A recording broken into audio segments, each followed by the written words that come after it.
পুলিশের বিরুদ্ধে জুলাই আন্দোলনের হত্যা মামলার আসামিদের অনৈতিক সুবিধা প্রদানের বিরুদ্ধে শিক্ষার্থীরা সাভার মডেল থানার ফটকের সামনে বিক্ষোভ করেছে। বুধবার দুপুরে বিক্ষোভ ও প্রতিবাদ কর্মসূচি পালন করে তারা। পরে পুলিশ এসে তাদের বুঝিয়ে পরিস্থিতি শান্ত করে।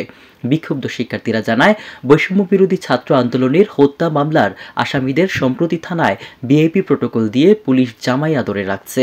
এ অনৈতিক সুবিধা পুলিশ দিতে পারে না, তাই তারা বিক্ষোভ প্রদর্শন ও প্রতিবাদ জানাতে থানায় গেছে। পরবর্তীতে পুলিশ যদি এভাবে অনৈতিক সুবিধা দেন তাহলে কঠোর কর্মসূচির হুঁশিয়ারি দেন তারা। যে দাবিটা তা হচ্ছে সাভারের বুকে অনেক অপরাধীরা হেঁটে বেড়াচ্ছে, তাদেরকে গ্রেফতার করা হচ্ছে না, এবং যখন আমরা থানায় জানাই তখন আমাদেরকে বলে পর্যাপ্ত পরিমাণ লোক না থাকার কারণে আমরা তাদেরকে ধরতে পারছি না, এবং আপনারা কি করেন তাদেরকে ধরিয়ে দেন, অথচ আমরা দেখতে পারি তাদের সাথে তারা আপোষ করে। তারেক রহমান নিজে 3 দিনের রিমান্ডে তার কোমর ভাঙিয়ে ফেলছে, তার দাঁড়াইতে দেয় না, সে দাঁড়াইতে পারে না, হুইল চেয়ারে নিয়ে গেছে, পুলিশের গাড়িতে নিয়ে গেছে। তখন আপনাদের দয়া মায়া কই ছিল? এখন দয়া মায়া করে আপনারা এসি গাড়িতে পাঠাচ্ছেন, সাথে 2টা মেয়ে নিয়ে পাঠাচ্ছেন, আবার তাদের আপ্যায়ন চলতেছে, তাদের কোনো তাদের সবকিছু ঠিক আছে।